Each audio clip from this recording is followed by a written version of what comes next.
नमस्कार दोस्तों, यदि आप भी एक BYOLO हैं तो ये वीडियो आपके लिए बहुत ही उपयोगी होने वाली है, क्योंकि इस वीडियो में आपको बताने वाला हूं कि किस प्रकार से आप लोग वोटिंग लिस्ट में अपने मतदाता का नाम जोड़ सकते हैं, यानी कि फॉर्म नंबर 6 किस प्रकार से आप लोगों को भरना है। साथ ही इस वीडियो में आपको बताऊंगा किस प्रकार से आप लोग फोटो और डॉक्यूमेंट को अपलोड करेंगे ताकि फॉर्म भरते समय आप लोगों को किसी प्रकार से कोई भी दिक्कत नहीं आए। जब हम लोग डॉक्यूमेंट और फोटो को अपलोड करते हैं तो फोटो और डॉक्यूमेंट की जो साइज है वो ज्यादा होने के कारण ये ऐप उस साइज को एक्सेप्ट नहीं कर पाता है और हम लोगों को बार बार परेशान होना पड़ता है। तो इसका भी सोल्यूशन मैं इस वीडियो में आप लोगों को बताने वाला हूँ। इससे पहले यदि आप लोग मेरे चैनल पर पहली बार आए तो मेरे चैनल को सब्सक्राइब कर लीजिएगा ताकि BYOLO ऐप से संबंधित या फिर BYOLO से संबंधित आगे आने वाली जो भी ऑनलाइन ऑफलाइन अपडेट होती है उसकी जानकारी सबसे पहले आप तक पहुंचते रहे।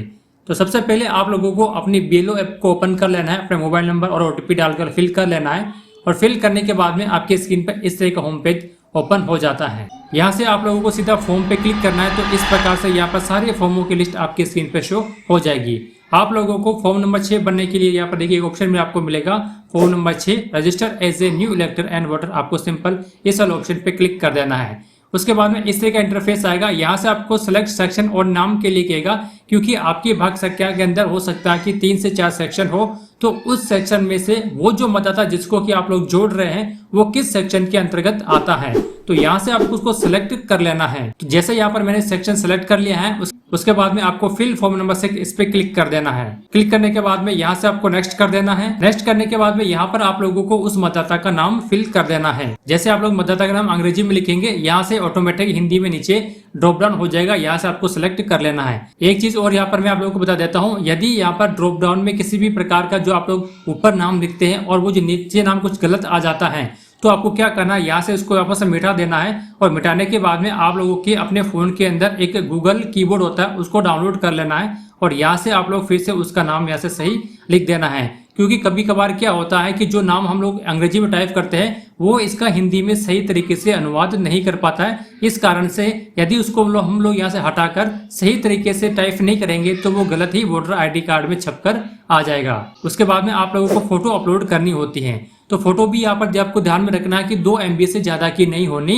चाहिए। अब देखिए किसी BYOLO साथी के क्या होता है कि जो कैमरा होता है वो हाई क्वालिटी का होता है और जब हम उससे फोटो खींचते हैं तो वो 2 MB से भी ज्यादा की फोटो खींच जाती है। फिर उसको हम लोग डायरेक्ट अपलोड करने की कोशिश करते हैं तो यहाँ से वो अपलोड नहीं होता है।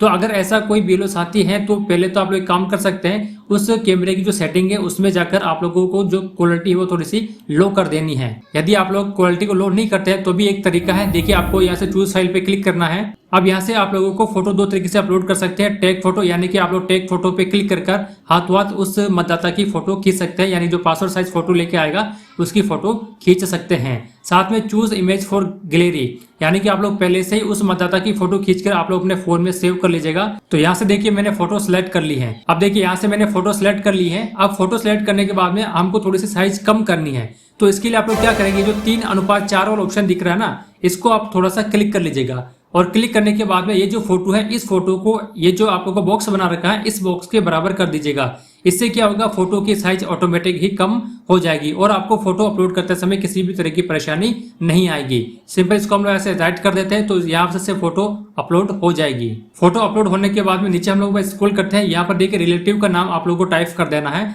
यदि फादर, मदर, हस्बैंड, वाइफ जो भी है वो आप लोग सेलेक्ट कर लीजिएगा। उसके बाद में यहाँ पर आप लोगों को जो रिलेशन सिलेक्ट किया आप लोगों ने उसका नाम आप लोगों को यहाँ पर टाइप कर देना है और इसी तरह से वो जो नाम है वो हिंदी में ड्रॉप डाउन हो जाएगा, उसको आप लोग ऐसे सिलेक्ट कर लीजिएगा। उसके बाद में यहाँ पर आप लोगों को मोबाइल नंबर फिल कर देना है। यदि मतदाता के खुद के मोबाइल नंबर है तो आप लोगों को सेल्फ रहने देना है, या फिर मोबाइल नंबर उसके नहीं है तो आप लोग रिलेटिव के मोबाइल नंबर भी डाल सकते हैं, यानी कि उसके फादर के या फिर उसके हस्बैंड के मोबाइल नंबर भी यहाँ पर टाइप कर सकते हैं। ईमेल ID भी आप लोग लिख सकते हैं और ईमेल ID लिखना नहीं चाहे तो आप उसको खाली भी छोड़ सकते हैं। यहाँ पर आगे बात आती है आधार कार्ड की। यदि मतदाता के पास में आधार कार्ड है तो आपको आधार कार्ड पे ही क्लिक करना है। वैसे अधिकतर मतदाता के पास में आधार कार्ड होता है, इसलिए आप लोग कोशिश कीजिएगा कि आधार कार्ड लेके ही इस फॉर्म को अप्लाई कीजिएगा। यहाँ से आप लोगों को आधार कार्ड नंबर फिल कर देना है। उसके बाद में यहाँ से आपको जेंडर सेलेक्ट कर लेना, मेल फीमेल सेलेक्ट कर लीजिएगा। यहाँ से आप लोगों को डेट ऑफ बर्थ सेलेक्ट कर लेनी है। जो भी उस मतदाता की डेट ऑफ बर्थ है वो डेट ऑफ बर्थ यहाँ से सेलेक्ट कर लीजिएगा। अब डेट ऑफ बर्थ के लिए आप लोगों को एक डॉक्यूमेंट प्रूफ भी उस मतदाता से लेना होगा। तो कौन कौन से डॉक्यूमेंट आप लोग ले सकते हैं, जैसे हम लोग सिलेक्ट डॉक्यूमेंट पे क्लिक करेंगे तो यहाँ से देखिए इतने सारे ऑप्शन आपके स्क्रीन पे शो हो जाएंगे। सबसे पहला है बर्थ सर्टिफिकेट आप ले सकते हैं, आधार कार्ड ले सकते हैं, पैन कार्ड ले सकते हैं, ड्राइविंग लाइसेंस भी ले सकते हैं और कक्षा 10 और कक्षा 12वीं की मार्कशीट भी आप लोग उससे ले सकते हैं और इंडियन पासपोर्ट भी ले सकते हैं। तो इतने सारे डॉक्यूमेंट में से कोई भी एक डॉक्यूमेंट आप लोग ले लीजिएगा। कोशिश कीजिएगा आप लोग आधार कार्ड ही सिलेक्ट करें। तो यहाँ से मैं आधार कार्ड सेलेक्ट कर लेता हूँ। यदि आप लोग आधार कार्ड ले रहे हैं तो आपको ध्यान में रखना है कि आधार कार्ड की आप लोग फोटो कॉपी लीजिएगा, ताकि उसमें आगे और पीछे की दोनों की उस फोटो कॉपी पर प्रिंट आउट हो, यानी कि जो नाम लिखा हुआ था वो भी है और जो आधार कार्ड का पीछे वाला भाग होता है जिसमें कि एड्रेस लिखा हुआ होता है वो भी उस कागज पर प्रिंट हो जावे। अब जैसे आप लोग चूज फाइल पे क्लिक करेंगे, फिर से आपको टैग फोटो ना गैलरी से चूज करने के लिए कहेगा, तो हम लोग सिंपल गैलरी से ही चूज कर लेते हैं। तो आप लोगों को आधार कार्ड इस प्रकार से लेना है ताकि उस पेज के ऊपर आगे आधार कार्ड का आगे और पीछे का भाग एक ही पेज प्रिंट आउट हो जावे। और उसके बाद में उस आधार कार्ड की आप लोग अपने कैमरे से फोटो खींचकर पहले से ही अपने मोबाइल में सेव कर लीजिएगा। ध्यान में रखना इसकी जो साइज है थोड़ी सी कम से कम आप लोगों को रखनी है। तो सिंपल इसको हम लोग यहाँ से राइट पे क्लिक कर देते हैं। अब देखिए साइज बड़ी होने के कारण ये प्लीज अपलोड फाइल अगेन के लिए कह रहा है, तो आपको उस से रिट्राइट कर देना है। तो अब ये दूसरी बार में अपलोड हो चुका है। कभी कभी साइट बिजी होने के कारण भी इस तरह की प्रॉब्लम आ सकती है। वैसे देखिए आधार कार्ड की जो साइज है वो 553 KB की ही यहाँ पर है। तो ये पूरी डिटेल आपको फिल करने के बाद में सेव एंड नेक्स्ट पर क्लिक करना है। अब उसके बाद में आप लोगों को उसकी एड्रेस की डिटेल फिल करनी है। सबसे पहले यहाँ पर आप लोगों को हाउस नंबर सेलेक्ट कर लेना है। उसके बाद में उस मोहल्ले का नाम है, चाहे रोड का नाम है, चाहे किसी भी एरिया का नाम है, वो एरिया का नाम आपको ऐसा सेलेक्ट कर लेना है। यहाँ पर भी आपको ध्यान में रखना है जब आप लोग इसको अंग्रेजी में टाइप करेंगे और उसका हिंदी अनुवाद करेंगे तो हो सकता है उसमें हिंदी अनुवाद में कुछ मिस्टेक आ जाती है। तो पहले जैसे मैंने आपको बताया था उसको आप लोग हटाकर फिर से उसको टाइप कर देना है। उसके बाद में यहाँ से आपको टाउन और विलेज का नाम सेलेक्ट कर लेना है। यहाँ से पोस्ट ऑफिस आपको फिल कर देनी है, पिन कोड नंबर डाल देना है। उसके बाद में यहाँ पर आपको तहसील या फिर तालुका जो भी मंडल है उस मंडल का नाम यहाँ पर लिख देना है और यहाँ से आपको डिस्ट्रिक्ट सेलेक्ट कर लेनी है। अब आप लोगों को एड्रेस प्रूफ के लिए भी उससे डॉक्यूमेंट लेना है। तो डॉक्यूमेंट हो सके तो आप आधार कार्ड ले लीजिएगा, क्योंकि एक बार आधार कार्ड लेंगे तो उसमें एड्रेस भी आ जाएगा और उसमें डेट ऑफ बर्थ की भी आ जाएगी, उसका रिलेशन जो नेम है फादर्स मदर वो भी उसके अंदर आ जाएगा। तो डॉक्यूमेंट में आप लोग देखिए आधार कार्ड है, चाहे वाटर बिल है, इलेक्ट्रिक बिल है या फिर गैस कनेक्शन बिल है, ये आप लोग ले सकते हैं।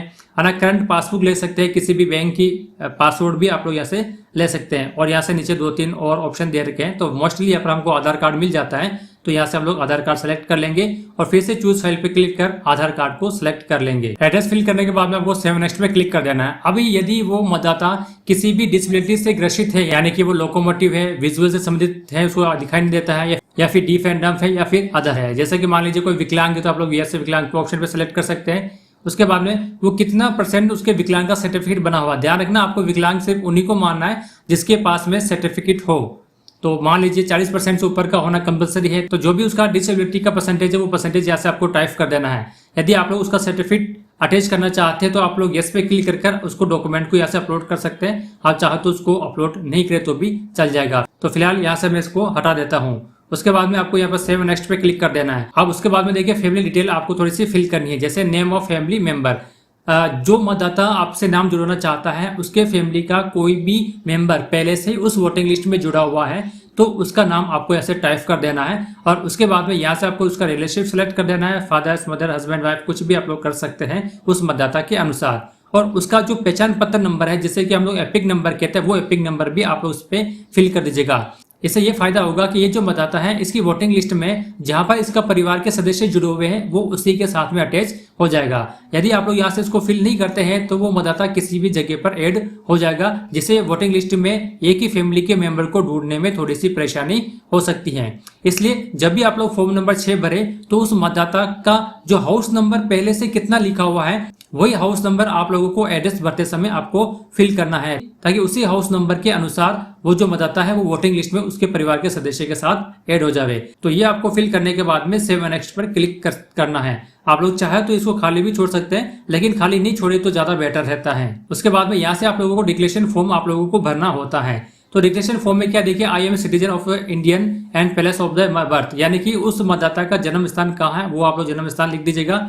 उसके बाद में यहाँ से आपको स्टेट सेलेक्ट कर लेनी है, डिस्ट्रिक्ट सेलेक्ट कर लेनी है, और वो मतदाता आपकी भाग संख्या में कब से रह रहा है वो भी आप लोगों को सेलेक्ट कर लेना है। मोस्टली हम लोग यहाँ से डेट ऑफ बर्थ ही सेलेक्ट करते हैं। उसके बाद में आप लोगों को यहाँ पर पैलेस टाइप करना है। आप देखिए पैलेस में आप लोग क्या टाइप करेंगे, पैलेस में आप लोग जिस भाग संख्या के मतदाता है वो पैलेस आपसे यहाँ पर टाइप कर लेना है। और ये सारी जानकारी बनने के बाद में आपको सेव एंड नेक्स्ट पर क्लिक करना है। अब देखिए एक चीज यहाँ पर मैं आपको और बता देता हूँ कि यदि किसी महिला की शादी होकर आपके भाग संख्या के अंदर नवविवाहित महिला आई है तो उसका यदि आप लोग नाम जोड़ रहे हैं तो यहाँ पर आप लोगों को कौन सी डेट फिल करनी होगी, क्योंकि क्वेश्चन ये पूछ रहा है कि ये मतदाता कब से आपकी भाग संख्या में रह रहा है। तो यहाँ से आप लोगों को मैरिज सर्टिफिकेट के अनुसार इसकी जो शादी की दिनांक है वो शादी की दिनांक आपको यहाँ पर लिख देनी है।